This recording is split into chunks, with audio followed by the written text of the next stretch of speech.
ఇక్కడ కూడా రాజమండ్రిలో ఒకసారి జరిగింది. ఒక పాస్టర్ ప్రవీణ్ హైదరాబాద్ నుంచి తాగుతూ వచ్చాడు. కడాన రాజమండ్రి కవతల ఒక యాక్సిడెంట్ అయి చనిపోయాడు. ఇది ఒక వినూత్నమైన కార్యక్రమానికి శ్రీకారం చుట్టాం. నేనిచ్చే సంక్షేమ కార్యక్రమాలు మీకు చెప్తాను, అభివృద్ధి ఏం చేస్తున్నామో కూడా మీకు ఎక్స్ప్లెయిన్ చేస్తాను. అదే సమయంలో ఎంత అభివృద్ధి చేసినా ఎంత సంక్షేమం ఇచ్చినా మీలో ఉండే శక్తి సామర్థ్యాలు బయట తీసుకురావాలన్నా మీకు అండగా ఉండాలంటే ఏం చేయాలని ఆలోచించాను. మామూలుగా ఈరోజు ప్రభుత్వంలో మీరు చూస్తే P3 అని ఉంటుంది. కొంచెం వెనక్కిరండి మీరంతా, కొంచెం వెనక్కిరండి. P3 అనే కార్యక్రమం ఉంది, అంటే పబ్లిక్ ప్రైవేట్ పార్ట్నర్షిప్. ఇప్పుడు ఒక రోడ్డు వేశారు ఇక్కడ, నేషనల్ హైవే. అది ఒక ప్రైవేట్ వ్యక్తి వేశాడు, టోల్ కలెక్ట్ చేస్తాడు. కానీ తెచ్చిన అప్పు కట్టేసి మనకు మెరుగైన సదుపాయం. ఒకప్పుడు ఈ నేషనల్ హైవేలో పోవాలంటే 20 ఏళ్లకు మునుపు ఏమాత్రం కూడా పోయే పరిస్థితి లేదు.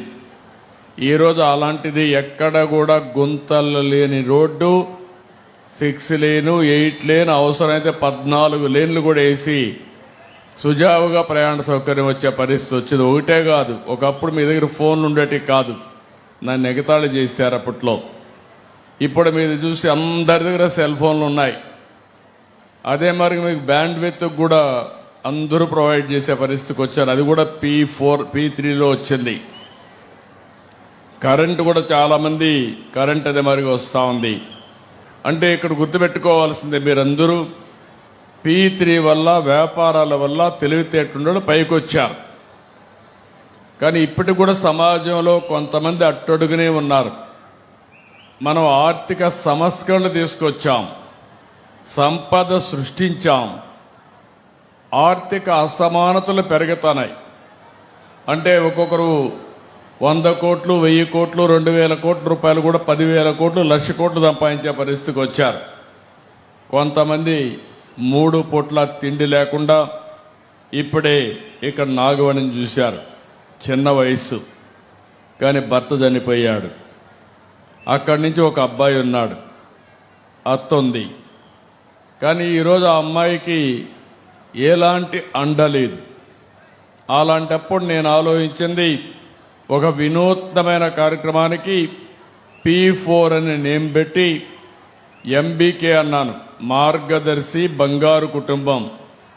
ఆ అమ్మాయికి కానీ చేయూతనిస్తే 2వ తరగతి చదివే పిల్లవాడు పెద్ద అయితే 10 మందికి సహాయం చేసే పరిస్థితికి వస్తాడు. అది నా ఆలోచన.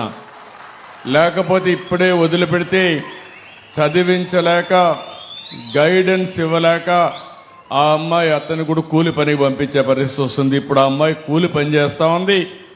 నేను 4,000 రూపాయలు పింఛన్ ఇస్తున్నా, వాళ్ళ అత్తకు కూడా 4,000 రూపాయలు పింఛన్ ఇస్తున్నాం. ఆ 8,000తో కూలి పని చేసుకొని కాస్త కోస్త సంపాదించి ఏదో కుటుంబాన్ని నడుపుతా ఉంది. రేపు రాబోయే రోజుల్లో కూడా ఆ పిల్లవాడిని ఉన్నత స్థాయిలో చూడాలనేది నా ఆకాంక్ష, నా ఆశయం, అదే నా కోరిక. దీనికోసం నేను ఆలోచించేది, ఎవరైతే బాగా డబ్బులు సంపాదించామో మీకు కూడా బాధ్యత ఉంది. సమాజం వల్ల పైకొచ్చారు మీరు, సమాజం లేకపోతే ఎవరూ లేము. ఇప్పుడు నేను ముఖ్యమంత్రిగా ఉన్నానంటే మీ అందరి ఆశీస్సులు నేను ముఖ్యమంత్రి చేశారు. అలాంటప్పుడు నేను ఆలోచించేది, మళ్ళీ నేను ఒక వినూత్నమైన కార్యక్రమం 5 ఏళ్లు పడుతుందా, 10 ఏళ్లు పడుతుందా, 20 ఏళ్లు పడుతుందా, నా ఆశయం అయితే ఆర్థిక పేదరికం లేని సమాజం, రెండోది ఆర్థిక అసమానతను తగ్గించే విధానానికి రూపకల్పన. అందరికీ మెరుగైన జీవన ప్రమాణాలు ఉండాలి. 1000 కోట్లు లేకుంటే 1,00,000 కోట్లు ఉండే ఆయన బంగారు తినడు, ఆయన కూడా తినే తిండే. ఆయన కూడా షుగర్ వ్యాధి ఉంటే తిండి కూడా సరిగా తినలేడు. కనీసం మీరు తిరిగి అరిగించుకునే శక్తి మీకుంది, వాళ్ళకి ఆ శక్తి కూడా లేదు. అందుకే అందరికీ సమాన అవకాశాలు ఇవ్వాలి.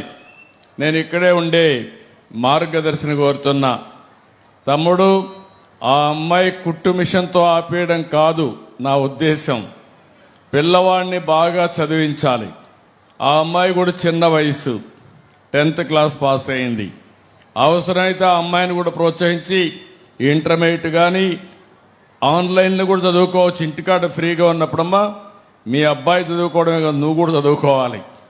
పిల్లవాడితో సమానంగా నువ్వు కూడా చదువుకొని 10th క్లాస్ ఇంటర్మీడియట్ కూడా పాస్ అయితే ఇక్కడ చాలా ఇండస్ట్రీస్ వచ్చాయి, అందులో ఉద్యోగాలు కూడా వస్తాయి. ఒకరోజు నిన్ను చూడాలనుకుంటున్నా, నువ్వు మళ్ళా టీచర్గా తయారయ్యి నీ కొడుక్కి చదువు చెప్పే పరిస్థితి నువ్వు రావాలనేది నా ఆకాంక్ష. అలాంటి వినూత్నమైన కార్యక్రమాలకు ముందుకు పోవాలి. మీరు కూడా నాకు కావాల్సింది ఏదో ఆ అమ్మాయిని కోరికలను కూడా లేకుండా చేయకుండా, అంటే ఇన్ ది సెన్స్ ఆ అమ్మాయికి భవిష్యత్తు మీద ఆశ ఉండాలి.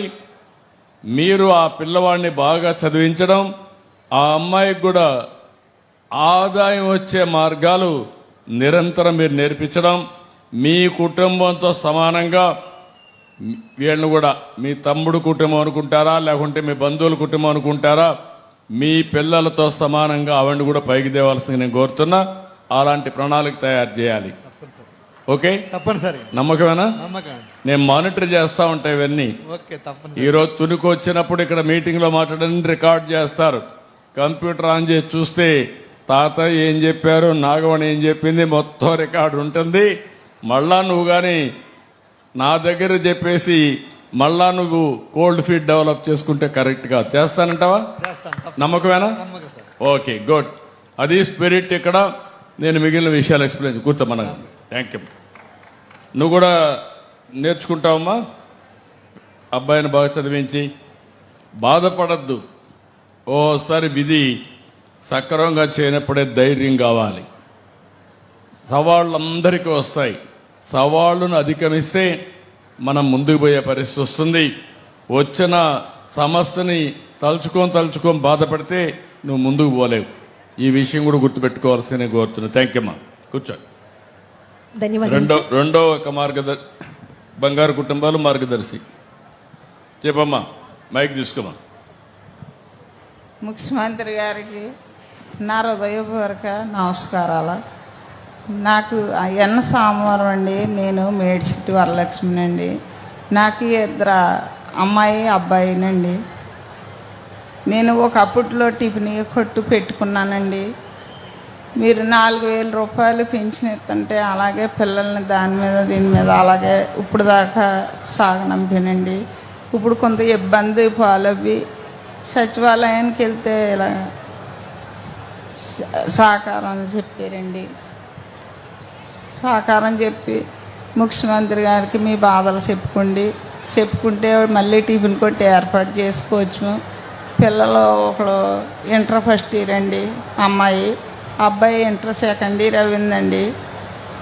డిగ్రీ చదివిందామంటే అవకాశం లేదండి. మీరు ఏమన్నా సహకారం చుట్టితే కొంప ముందు నడపగలదునండి, లేకపోతే ఇబ్బందుల పాల్లో ఉంటానండి. Thank you. ఒక్క నిమిషం కూర్చోమవర్ లక్ష్మి. ఇక్కడ రెండో అతను వచ్చి మీరు బంగారు కుటుంబం, మీరు మార్గదర్శన ఎంతమందిని అడాప్ట్ చేసుకుంటారు? మీరు ఒక్కరేనా? ఆ ఫ్యామిలీ మాత్రం. ఓకే, మీరు చెప్పండి ఎట్లా ప్లాన్ చేశారు, ఏం స్టడీ చేశారు? అందరికీ నమస్కారం అండి. నా పేరు సూరంపూడి చంద్రశేఖరు. మాది తుని టౌన్ అండి. నేను వ్యాపారం చేస్తుంటానండి. కరోనా టైంలో మా నాన్నగారు 2020 సంవత్సరంలో చనిపోయారండి. ఆయన స్ఫూర్తితోటే మేము పేద విద్యార్థులకి ప్రతి సంవత్సరం ఒక 100 మంది పిల్లలకి పుస్తకాలు పంపిణీ చేస్తుంటాం సార్, ప్రతి స్కూల్, గవర్నమెంట్ స్కూల్కి. అందులో భాగంగా మీరు ప్రవేశపెట్టిన P4 అనే పథకాన్ని మేము తెలుసుకున్నాం సార్. అధికారులు, మా ఎమ్మెల్యే గారు దీని మీద మాకు అవగాహన చేయడం వల్ల ఈ చామవర గ్రామంలో ఈ మేడిశెట్టి వరలక్ష్మి అన్న ఆవిడ్ని మేము దత్తత తీసుకుందాం అనుకుంటున్నాం సార్. మీ ద్వారాగా మీరు ఏం చెప్తే దానికి మేము శిరస వహిస్తామని కోరుకుంటున్నాను సార్. Thank you. కాదమ్మా, నేను చెప్పడం కాదు. నువ్వు ఆ కుటుంబంలో 2 పిల్లలు ఉన్నారు. ఒకరు అబ్బాయి డిగ్రీ చేస్తున్నాడు. రెండోది అమ్మాయి 12వ తరగతి చేస్తూ ఉంది. ఆవిడికి ఇప్పటి వరకు తల్లికి వందనం వచ్చింది 12వ తరగతి కాబట్టి. ఇంకొక పక్క విడో పెన్షన్ వస్తుంది. 4,000 రూపాయలు వస్తుంది. ఆవిడ ఆదాయాన్ని పెంచాలి, వాళ్ళిద్దరిని బాగా చదివించాలి. ఎట్లా చదివిస్తాం? ఇప్పుడు ఆవిడ చెప్పినట్టు ఇంతకుముందు గతంలో హోటల్ పని చేసుకుంటుంది సార్. ఆవిడ సామాన్లు ఏవో రిపేర్ అయ్యిందని ఇప్పుడు నేను తక్షణ సహాయంగా ఆవిడకి ఒక 30,000 రూపాయలు నేను నగదు సహాయం చేస్తాను సార్. ఈ సామాన్లన్నీ కూడా ఆవిడ కొనుక్కొని మళ్ళీ యథావిధిగా ఆవిడ హోటల్ నడుపుకోవచ్చు సార్. అలాగే వాళ్ళ పాపకి స్కూల్ ఫీజులు ఉన్నాయండి, స్కూల్ బట్టలు ఉన్నాయండి. అలాగే వాళ్ళ అబ్బాయికి కూడా స్కూల్ ఫీజు, స్కూల్ బట్టలు కూడా ఆవిడ ఎంతవరకు చదివితే అంతవరకు వాళ్ళిద్దరిని చదివిస్తానని నేను మీకు ఇంకా సమగ్రంగా చెప్తున్నాను సార్. ఇప్పుడు మీ అమ్మాయితో సమానంగా నీకు ఒక అమ్మాయి ఉంది, 8వ తరగతి, అంతేనా? సార్ మీ పాప పాపండి 8వ తరగతి ఏం చదువుతుంది? 8th class sir. 8th class చదువుతుంది. ఆ అమ్మాయితో సమానంగా ఈ ఇద్దరిని సెటిల్ అయ్యే వరకు బాధ్యత తీసుకుంటావా నువ్వు? తప్పకుండా సార్. నమ్మకమేనా? నమ్మకమే సార్. ఎంతైనా డబ్బులు ఖర్చు పెడతావా? ఖర్చు పెడతాను సార్. ఓకే, గట్టిగా అందరికి ముందర చెప్పు. ఇప్పుడు మీరు చూశారు, ఇది ఒక స్ఫూర్తిదాయకంగా తీసుకున్నా, ఇది ఒక ప్రారంభం మాత్రం.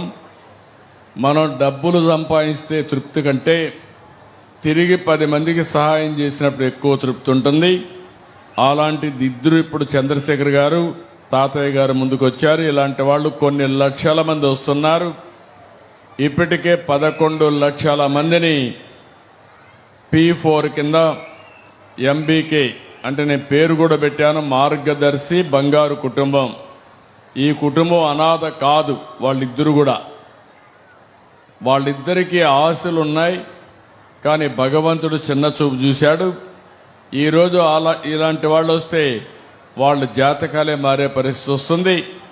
ఇది లాజికల్గా తీసుకుపోయే వరకు నేను అండగా ఉంటా, మానిటర్ చేస్తా అని చెప్పి తెలియజేసుకుంటూ, ఇలాంటి పేదలకి అన్ని విధాల న్యాయం జరగాలని భగవంతుని కోరుకుంటూ నెక్స్ట్ ప్రోగ్రామ్కి వెళ్దాం. Thank you brother. Thank you Chandrashekar. Okay, నీకు 30,000 రూపాయలు ఇస్తే నీ షాపు బాగానే ఉపయోగపడుతుందమ్మా? బాగా చేయగలుగుతావా? ఓకే, ధన్యవాదములు సార్.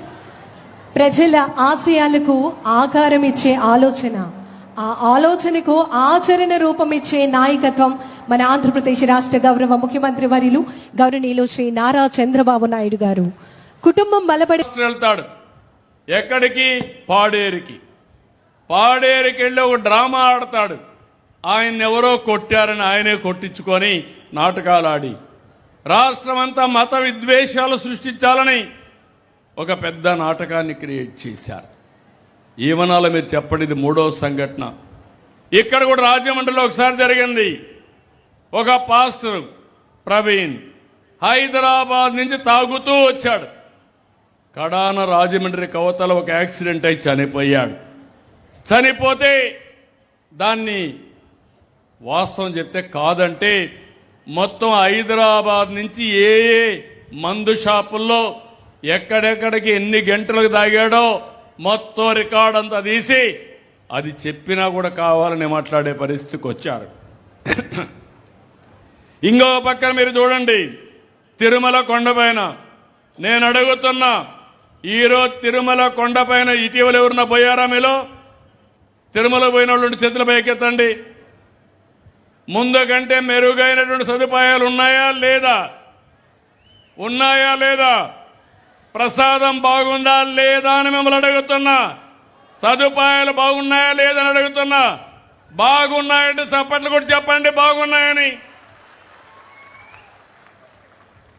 అక్కడ కుట్ర, అక్కడ పోయి కౌస్తుభం గెస్ట్ హౌస్ దగ్గర ఖాళీగా ఉండే ప్లేస్లో సాక్షి మీడియా వాడిని పంపించి ఒక బాటిల్ అక్కడ వేశారు, ఖాళీ బాటిల్ పెట్టారు. వాళ్లే వచ్చి ఇక్కడ మద్యం అమ్ముతున్నారని వీళ్లే చెప్పే పరిస్థితికి వచ్చారు. మామూలుగా ఏమనుకుంటాం మనం, వాస్తవం నమ్మతారు లేదా? విలేకరు పైన మీకు అనుమానం వస్తుందా? పట్టుకుంటే ఎంక్వైరీ చేస్తే వీడియోలన్నీ చూస్తే సాక్షాత్తు దొంగ అడ్డంగా దొరికే పరిస్థితికి వచ్చారు. తిరుమల పైన అపవిత్రం చేసే పరిస్థితికి వచ్చారు. కలియుగ దేవుడు వెంకటేశ్వర స్వామి మా ఇంటి దైవం కూడా, నాకు ప్రాణభిక్ష పెట్టినటువంటి దేవుడు వెంకటేశ్వర స్వామి నేనెప్పుడూ మర్చిపోలేను. నేనెప్పుడూ తప్పు చేయను. ఎందుకంటే ఆయన మీద నాకు నమ్మకం ఉంది. అలాంటిది ఆ దేవుణ్ణి అప్రతిష్ట పాలు చేయాలని కల్తీ నెయ్యి, కల్తీ అంతా పెట్టి దేవుణ్ణి అప్రతిష్ట పాలు చేస్తే శక్తి తగ్గుతుందని ఆలోచించే వ్యక్తులను వెళ్ళి ఏమనాలి నేను అడుగుతున్నా. మీరు ఒక మతం కావచ్చు, తప్పలేదు, నేను కూడా మత సామరస్యాన్ని కాపాడుతాను. కానీ హిందూ దేవాలయాలపైన దాడి చేయడం ఎలాంటి సబబో మీరే గుర్తుపెట్టుకోవాలి. అధికారం లేకపోతే ఇలాంటి వాళ్ళని ఎక్కడ రానియకుండా చేయొచ్చు. అధికారాన్ని అడ్డం పెట్టుకుని సాక్షాత్తు హిందూ దేవాలయాలపైన దాడులు చేయడం మంచిది కాదు. అపవిత్రం చేయడం అంతకంటే మంచిది కాదు. నేను అన్ని దిక్కళ్ళ వీళ్ళ పట్టుకోవడానికి ఇప్పుడు సీసీటీవీ కెమెరాలు పెట్టాను. ఎవడైనా తోక తిప్పితే ఇమ్మీడియట్ గా సీసీటీవీ కెమెరా ద్వారా నేరుగా పట్టుకొని మీకప్ప చెప్తా, ఎవరిని వదిలిపెట్టని మరొకసారి మీకు హామీ ఇస్తున్నా.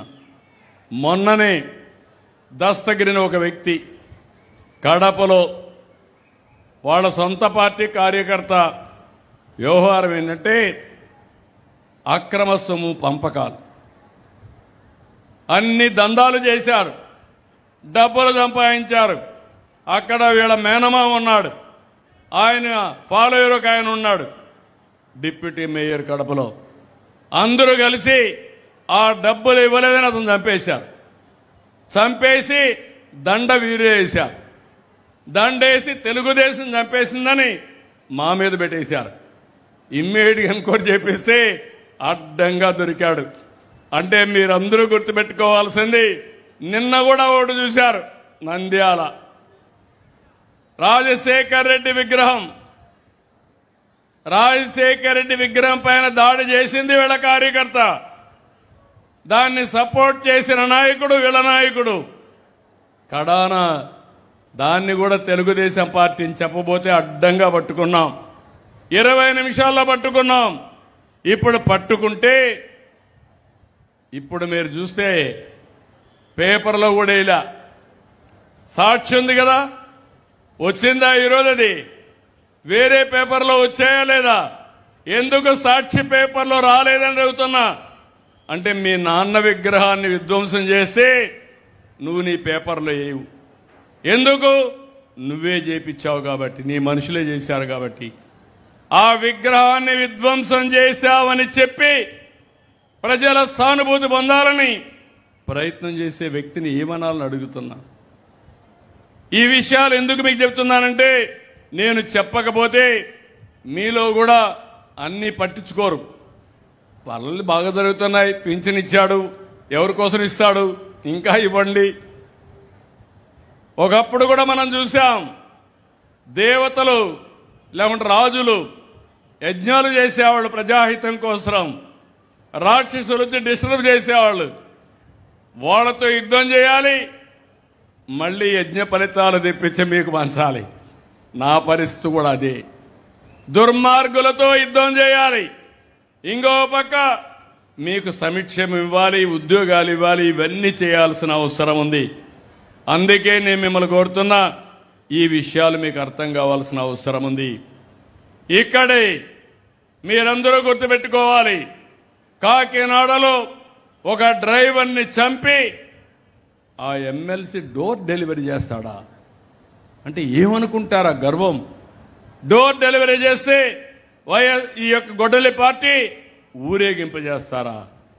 అంటే ఏంటి? మీరు ఏం మెసేజ్ ఇస్తున్నారు? మీరు చేయండి.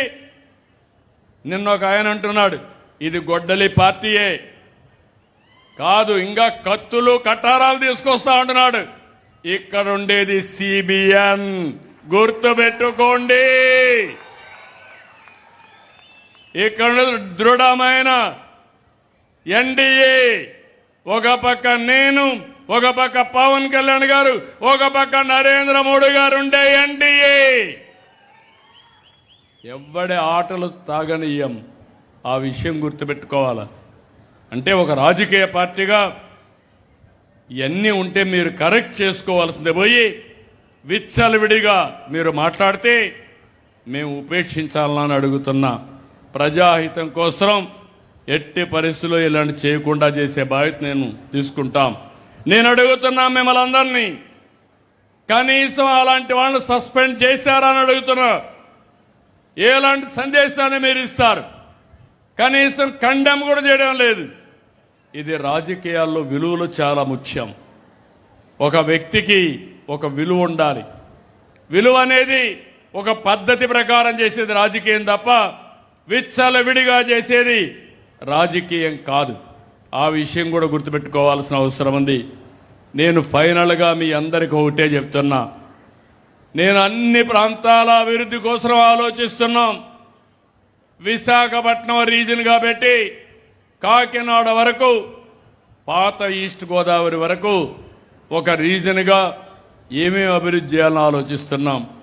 అమరావతి రీజన్గా పెట్టి ఆ ప్రాంతాలన్నీ అభివృద్ధి చేస్తాం.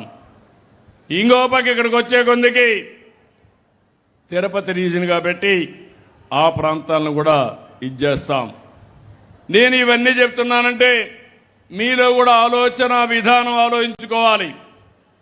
సమస్యలు లేక కాదు, వెంటాడుతున్నటువంటి ఆర్థిక సమస్యలు. రెండోది, ఇటీవల యుద్ధం వచ్చింది. ఎక్కడ జరిగింది యుద్ధం? ఇరాన్లో జరిగింది. చేసింది మనం కాదు, America, Israel versus to Iran. దాని ప్రభావం మన పైన పడింది. మా ఆడబిడ్డ వంట చేసే గ్యాస్ పైన పడింది. మనం నడిపే వాహనాల పైన పడింది. పెట్రోల్ డీజిల్ రేట్లు పెరిగాయి. ఇంకో పక్క నిత్యావసర వస్తువుల రేట్లు పెరిగే పరిస్థితి వస్తా ఉంది. రైతు పండించే పంట ఎగుమతికి నోచుకోవడం లేదు. అక్వా ఇక్కడి నుంచి వేరే దేశాలకు పంపించాలి. ఇప్పుడు పంపించాలంటే లాజిస్టిక్స్ సమస్యలు వస్తున్నాయి. మనమంతా కూడా వాణిజ్య పంటలు పండిస్తున్నాం, బనానా పండిస్తున్నాం, పళ్ళు కూరగాయలు పండిస్తున్నాం. అవన్నీ విదేశాలకు ఎగుమతి చేస్తున్నాం. అవన్నీ కూడా ఎగుమతి చేసే పరిస్థితులు లేవు. ఇబ్బందులు వస్తున్నాయి. కానీ రాత్రింబగళ్ళు ఆలోచిస్తున్నాం. ఇంకో పక్క మీరు చూస్తే ఈ సంవత్సరం వాతావరణంలో పెనుమార్పులు వచ్చేసాయి. ఎండలు విపరీతంగా వచ్చాయి. 48 డిగ్రీలు టెంపరేచర్.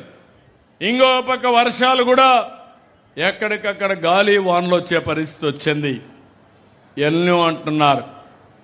అంటే ఈ సంవత్సరం వర్షం కూడా తక్కువ ఉంటుంది. అలాంటి సమస్యలు కూడా వస్తున్నాయి. నేను పోయినసారి నీటిని పొదుపు చేశాం. 65% రిజర్వాయర్లో నీళ్లున్నాయి. మామూలుగా గోదావరి డెల్టాకు ఫస్ట్ వీక్ రెండో వారం జూన్లో ఇస్తామంటే కాదని మొట్టమొదటిసారి మే 31వ తారీఖునే నీళ్లు ఇచ్చిన ఘనత ఈరోజు ఎన్డీఏ ప్రభుత్వానికి దక్కింది. కాలువలకు నీళ్లు రిలీజ్ చేశాం. ముందుగానే ఇచ్చాం. అంటే ముందుగానే ఇస్తే మీరు పంటలు వేసుకుంటే భవిష్యత్తులో కూడా మనకు తొందరగా పంటలు వస్తాయి.